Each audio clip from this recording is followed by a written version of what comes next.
नमस्कार, आपके साथ मैं हूं सत्य प्रकाश। केंद्रीय बजट पे आधारित हमारे इस कार्यक्रम में आपका स्वागत है।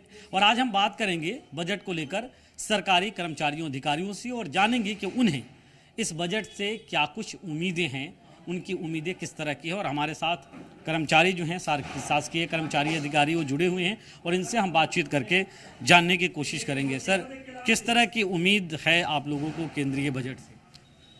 हम जितने भी कर्मचारी हैं हमेशा केंद्र के ऊपर निर्भर रहते हैं और जैसे जैसे केंद्र सरकारी कर्मचारियों को लाभ देते हैं उसी आधार पर राज्य सरकार भी उसी कदम पर चलती है।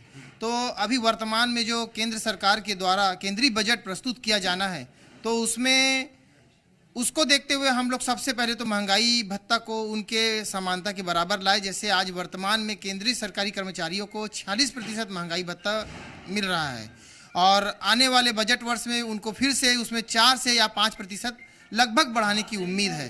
तो उसी के अंतर्गत चाहते हैं कि हमारा भी जब बाजार एक है, सामान एक है, कर्मचारी और सब एक है, एक तरह का हम लोगों का खान पान रहन सहन है, तो उसके अनुसार महंगाई भत्ता भी हम लोगों को एक तरह का देना चाहिए।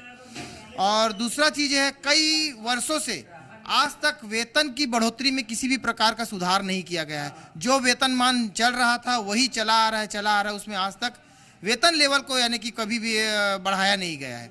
तो हम लोग चाहते हैं कि वेतन वृद्धि भी हो, यानी जो मूल वेतन है वो कम से कम बढ़ना चाहिए। उम्मीद वही है इस बार की 18,000 से 26,000 हो सकता है ऐसा? बिल्कुल बिल्कुल, 18,000 से 26,000 का लेवल से बढ़ करके सभी कर्मचारियों को पदवार जो मिलना चाहिए वो मिलना चाहिए।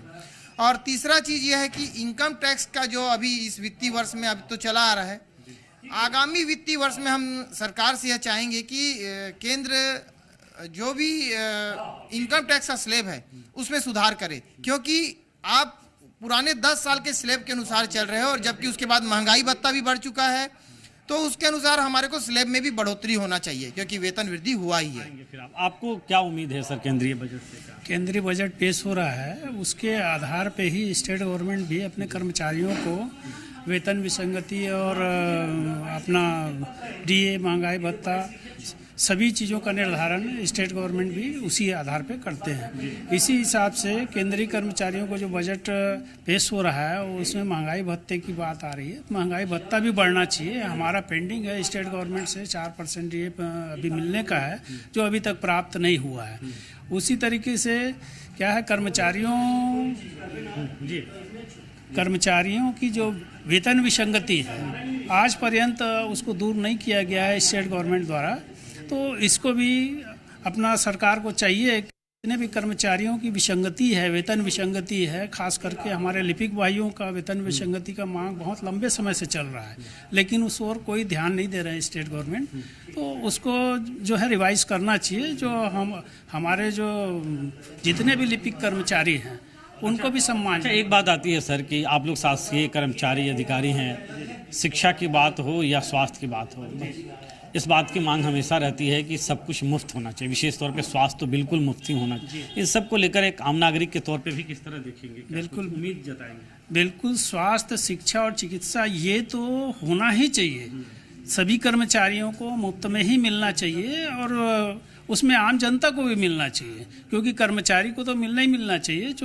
चूँकि बाकी देशों में भी इस तरीके की व्यवस्थाएं हैं भाई, ताकि अपने कर्मचारी को भी उसकी सुविधाएं मिल सके। आपसे अगर जानना चाहूँ, महिला के साथ साथ आप शासकीय कर्मचारी भी हैं, आपको क्या कुछ उम्मीद है सेंट्रल बजट से? क्या उम्मीद? जी सर, सेंट्रल बजट से तो अब हमारी यही आशा है कि जैसे जैसे महंगाई बढ़ती जा रही है तो जीएसटी, सीएसटी, ये सारी चीज़ें भी बढ़ती जा रही हैं। तो हम लोग भी यही चाहते हैं, जैसे वेतन अगर बढ़ रहा है, बीच में डीए थोड़ा अच्छे से मिल जाए और हम लोग का जो इनकम टैक्स का दायरा है अगर उसको भी कुछ बढ़ा दिया जाए तो वो थोड़ी सी राहत हो जाएगी। क्योंकि जितना इधर बढ़ता है, शासन हमको इधर पैसे भी देती है, उधर इनकम टैक्स में काट भी लेती है, तो हमारे लिए वो सब एक बराबर हो जाता है। इसलिए अब हम लोग यही चाहते हैं सेंट्रल से कि जो छूट है थोड़ा सा उसका दायरा बढ़ाया जाए इनकम टैक्स। जी, आपको क्या लगता है? आप किस तरह से देखती हैं? क्या उम्मीद कर रही हैं? अब शासन से अपना यही उम्मीद है, जिस प्रकार केंद्र शासन समय समय पर डीए बढ़ाते जा रही है और आज भी हम डीए से 4% पीछे चल रहे हैं, तो अपने राज्य सरकार से भी यही उम्मीद है कि केंद्र के बराबर अपने को महंगाई भत्ता भी मिलना चाहिए। जो हमारे कर्मचारी साथी भाई हैं बहन हैं उनके वेतन विसंगति को भी दूर करना चाहिए और साथ ही इनकम टैक्स का ये जैसा बता रहे थे कि केंद्र सरकार जब डीए बढ़ाती है तो राज्यों पे भी दबाव पड़ता है, तो ऐसा भी उम्मीद है क्या कि केंद्र सरकार को और डीए बढ़ाना चाहिए?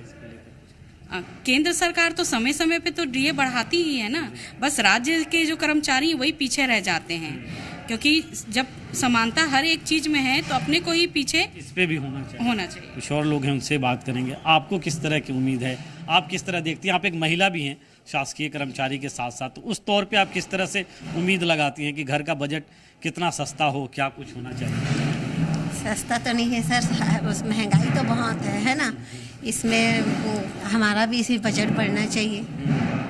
उससे राहत महंगाई से हाँ, उससे महंगाई रहा सब ठीक होगा।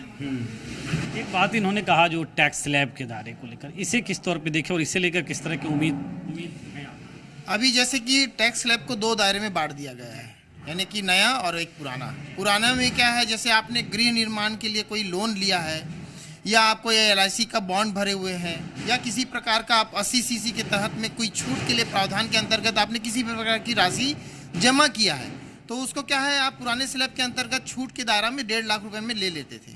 मगर नया दायरा में क्या किया है इन्होंने, सब कुछ खत्म कर दिया। एक मानक कटौती के तौर में 50,000 रुपये का बस कटौती दिया है, तो इससे क्या है अतिबार बढ़ रहा है, आपकी सैलरी तो वही हुई, तो इस स्लैब के दायरे में कुछ परिवर्तन करना चाहिए, जिससे कि क्या है हम लोग जितना कमाए नहीं उससे ज़्यादा हमको देना पड़ रहा है, जो हमारा मूल है वो देना पड़ रहा है, तो इसमें कुछ परिवर्तन होने की वो है। सर, पेंशनर्स भी कई सारी उम्मीद करते हैं, शासकीय जो सेवा से रिटायर्ड हुए हैं, आप लोगों के लिए भी ये वक्त आने वाले वक्त में आएगा ही आएगा, उनको लेकर आपको क्या लगता है कि किस तरह का होप इस बजट से? पेंशनर भी हमारे कर्मचारी ही हैं जो सेवानिवृत्त हो चुके हैं, उनको जीवन निर्वाह के लिए महंगाई भत्ता और उनके भी स्लैब में सुधार होनी चाहिए, क्योंकि वो भी तो हैं, आखिर हमारे कर्मचारी बंधु हैं, उनको ज़्यादा ज़रूरत है। अभी देखा जाए तो सेवानिवृत्त होने के बाद स्वास्थ्य की समस्याएं होती है, घर परिवार चलाने की समस्याएं होती है, तो उसके हिसाब से उनको भी बिल्कुल राहत दिया जाना चाहिए। अच्छा, ये भी कहा जाता है कि जो रिटायर्ड हो गए हैं उनको पेंशन तो मिल रहा है, लेकिन और भी ऐसी सुविधाएं जो आम नागरिकों को मिलती है उन्हें भी वो मिले या उनके लिए कुछ विशेष रियायत हो, इस बाबत भी केंद्र सरकार को सोचना चाहिए। ऐसी बातें कई बार आती हैं। हाँ सर, जैसे पेंशनर हैं तो उनको तो सबसे पहले उनकी स्वास्थ्यगत समस्याएं रहती हैं, है ना, तो उस पर अगर शासन कुछ छूट दे तो वो भी काफ़ी कुछ अच्छा मददगार साबित होगा, उनके लिए ये है। अच्छा, दूसरा एक बात ये भी आती है कि केंद्र सरकार, चूँकि केंद्र सरकार जो पॉलिसीज़ बनाती है तो राज्य सरकार को भी फॉलो करना होता है। अभी हमने देखा कि NPS और OPS इसे लेकर बड़ी बहस छिड़ी, छत्तीसगढ़ ऐसा राज्य रहा जहां OPS की भी बात सामने आई, तो ऐसा लगता है क्या कि एकीकृत सिस्टम होना चाहिए, भले वो OPS ही हो हर जगह पे, या ऐसा आपको किस तरह की होप लग रही है कि इसे लेकर कुछ होना चाहिए या किस तरह की उम्मीद है? OPS NPS के बारे में जो पुरानी सरकार ने फैसला लिया वो लिया निर्णय सही था, किंतु उसको सही ढंग से सही पैमाने से यदि लिए होते तो आज जो कर्मचारी NPS और CPS की कटौती को लेकर के भटक रहा है वो स्थिति पैदा नहीं होती। जैसा आपको मैं बता देता हूँ कि हम लोगों का जो बेसिक है उसका 12% का कटौती होता है, यानी NPS में वो राशि सीधा NSDL को जाती थी, मगर 1 अप्रैल 2022 से यह हो गया कि वह पैसा राज्य सरकार अपने एक शेड्यूल के अंतर्गत उसको रख रही है, मगर कहाँ रख रही है, किसके पास है, उसका लेखा जोखा क्या है, उसको हम क्या समझे, ये यानी कि हम लोग एक भटकाव की स्थिति में पैदा हो गई है कि अब उस पैसे को हम कैसे निकालें। मैं तो 2017 का भर्ती हूँ, मान लो कोई 2005 का भर्ती है, उसके लगभग यदि NPS में खाता में आप पैसा देखेंगे तो लगभग 15 लाख रुपए तक के उसकी राशि जमा हो गई होगी, किंतु वह पैसा अब यदि उसको मान लो अपने बच्चे की शादी करना है या लंबी स्वास्थ्य योजना के अंतर्गत पैसा को कहीं से लगाना है चिकित्सा के इसमें, तो वो पैसा कहाँ से लाएगा। तो NPS OPS जो होता है, यदि पैसा हमारे को कहीं मिलने का अधिकार होता तो उस पैसे को हम यूज़ करते, मगर आज हम लोग भटकाव की स्थिति में है कि जो हमारा कटौती हुआ है वो कहाँ है, हम किससे पूछे, यह पूरे कर्मचारियों को के यानी कि आक्रोश में है कि इस पैसे का हमारे को जानकारी कहीं से मिले। केंद्र सरकार ने जैसे एनपीएस लागू किया है, तो अभी ऐसा कुछ उम्मीद है क्या कि जैसे कई राज्यों ने ओपीएस किया, तो आप लोगों को कुछ उम्मीद है कि ओपीएस हो सकता है, या कैसा सिस्टम ज़्यादा वाजिब है, या केंद्र सरकार को क्या निर्देश दें या क्या ध्यान देना चाहिए? नहीं, एनपीएस ओपीएस कुछ नहीं, हमारे को पेंशन मिलने से मतलब है। और वही पुरानी सरकार ने ये इस योजना को लागू किया था कि आपको पेंशन दिया जाएगा। तो पेंशन सबसे अच्छा विकल्प है। एक कर्मचारी जब सेवानिवृत्त होता है तो उसकी एक साख होती है, उसकी नींव होती है, यानी सब कुछ आधार होता है कि उसको पेंशन दिया जाना चाहिए। पेंशन पर जो डिपेंड होता है वो अपना मासिक खर्चा निकाल सकता है। अच्छा सर, आपको क्या लग रहा है कि इस बार चूंकि लोकसभा का चुनाव भी है, ये अंतरिम बजट होगा, तो लोक लुभावन हो सकता है, ऐसा लगता है कि आम लोगों को कुछ राहत मिल सकता है, या आम आदमी कैसे उम्मीद करे?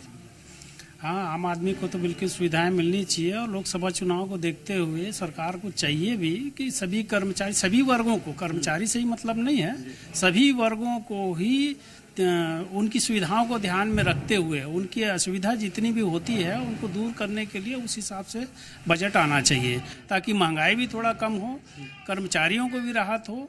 क्योंकि क्या है, जैसे जैसे महंगाई बढ़ती है, ठीक है थोड़ा बहुत उस मात्रा में वेतन तो बढ़ता नहीं है, लेकिन कुछ कम मात्रा में बढ़ता है, लेकिन उसको इनकम टैक्स के तौर पे फिर से सरकार वापस ले लेती है, तो कर्मचारी तो वहीं का वहीं रह जाता है, ठगे से महसूस करता है।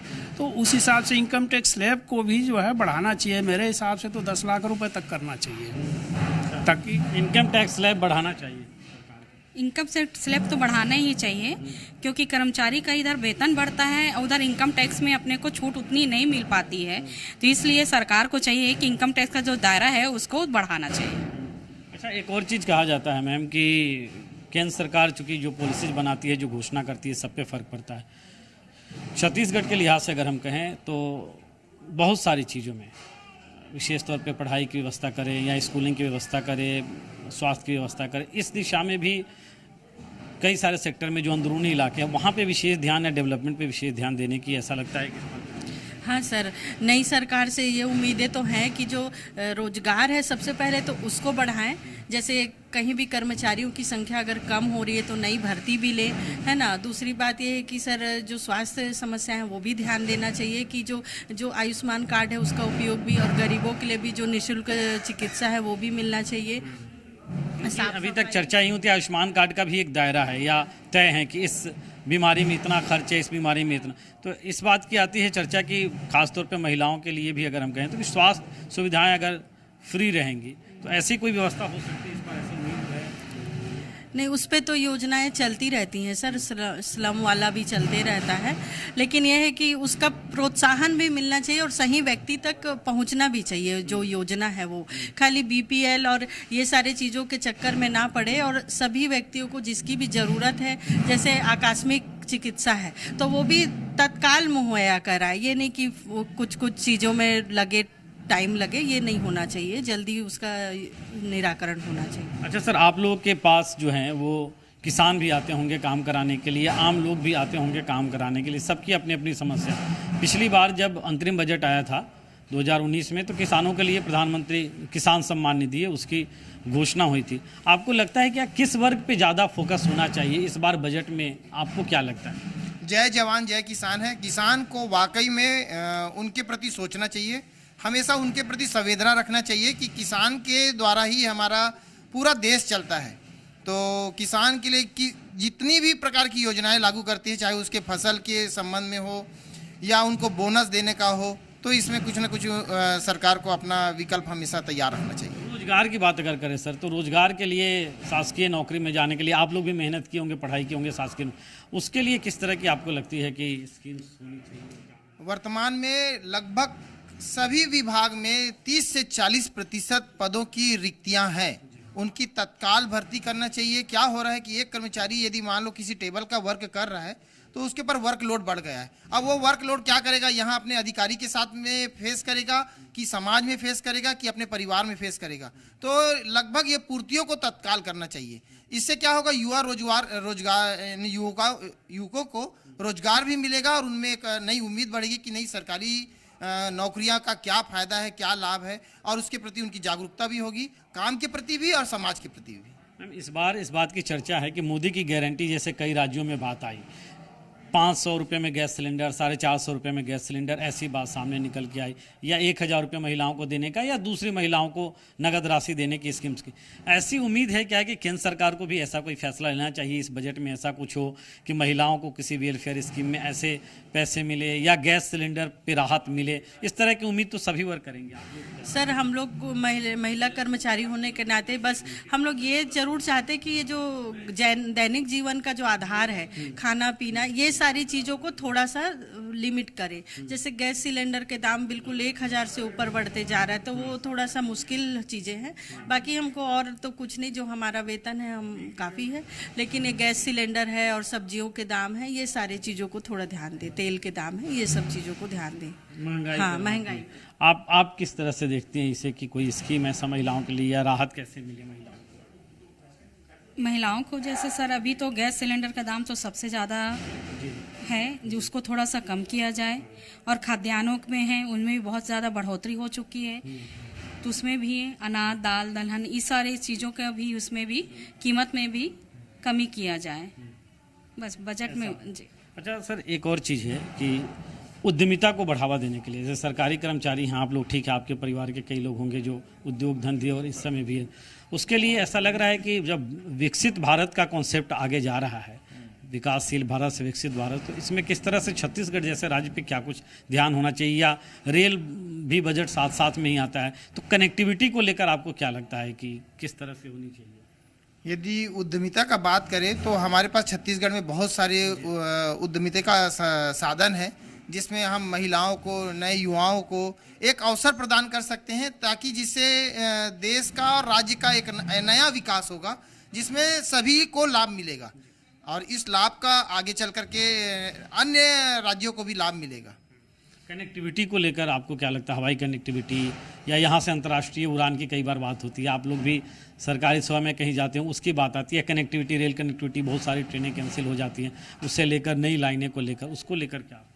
नई लाइनों को लेकर के जहाँ मान लो आज अवरोध पैदा हो रहा है, तो उसमें कई नया संचार लाना चाहिए कि इसका, यानी कि जो अवरोध होता है, किसी को विलम्ब होता है, तो उसके प्रति कहीं से जो भी है, जो रेलवे मंडल है उसको ध्यान रखता है, तो उसमें लाना चाहिए कि इस प्रकार की अवरोधों को हमेशा के लिए दूर करना चाहिए, कि उसका निराकरण करे किसी भी तरह से। और एयर कनेक्टिविटी को लेकर कुछ ऐसा अंतर्राष्ट्रीय उड़ानें, ऐसा कुछ देखना चाहिए? बिल्कुल। अब हम क्या होते हैं, दिल्ली के ऊपर डिपेंड रहते हैं कि यहाँ से हम महानगर में जाए और वहाँ से अंतर्राष्ट्रीय उड़ान के लिए उड़ान भरे। तो अब जब रायपुर राजधानी है हमारा छत्तीसगढ़ का, तो यहाँ से हमारे को डायरेक्ट यदि इसका विकल्प मिलता है, तो ताकि हम अंतर्राष्ट्रीय उड़ानों का लाभ ले सकते हैं। एक और सवाल है महिलाओं को लेकर ही, ये सवाल कि आप लोगों को ख़ास तौर पे जो बाहर आकर पढ़ने जाते हैं, कई सारे लोन की जो बात आती है, स्टूडेंट्स लोन या दूसरी चीज़ें, इसको लेकर कई बार होता है कि इसे केंद्र सरकार स्तर पे लचीला बनाने की बहुत ज़रूरत है। आपके घर में भी बच्चे, उस स्तर पे किस तरह से?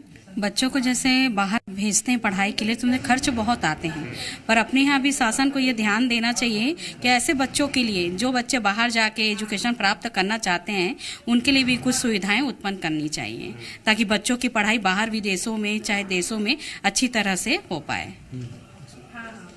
इसे लेकर एक और सवाल है, आखिरी सवाल मैं आपसे आखिरी सवाल ही जानना चाह रहा हूँ कि शासकीय जो कर्मचारी हैं, उनको लेकर अगर एक मांग कोई रखनी हो केंद्र सरकार के सामने, तो आप क्या रखेंगे?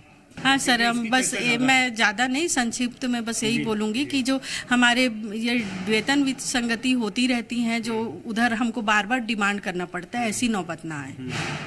हमको एक समय से निश्चित मात्रा में हमको डीए वगैरह जो बढ़ोतरी होती है मिल जाना चाहिए। उसके लिए हमको बार बार अपना काम छोड़ के हड़ताल में बैठना पड़ता है, ये सारी सिचुएशन नहीं आना चाहिए। बस ये कहना। आपसे भी यही सवाल है कि आपसे अगर पूछे कि एक कोई बड़ी मांग जो आप चाहते हैं कि केंद्र सरकार पूरा करे? वेतन को लेकर के जो विसंगतियां लगभग 30 वर्षों से बनी हुई हैं, तो यह वेतन विसंगति दूर होना चाहिए, क्योंकि एक कर्मचारी उसी पर आधार है, हमारा वेतन क्या है। तो ये एक विसंगति क्यों बिल्कुल नहीं होना चाहिए, यानी इसको लेकर के एक नई कमेटी बिठाए या किसी भी तरह से अवलोकन करे कि इनका आज का दर क्या है और पुराना दर क्या था, उसमें जो अंतर है उसको दूर करना चाहिए। तो ये हमारे साथ शासकीय कर्मचारी अधिकारी, और इनसे हमने बजट को लेकर इनकी होप जानने की कोशिश की। तो आज इस खास पेशकश में बस इतना ही। आप देखते रहिए जी मध्य प्रदेश छत्तीसगढ़। नमस्कार।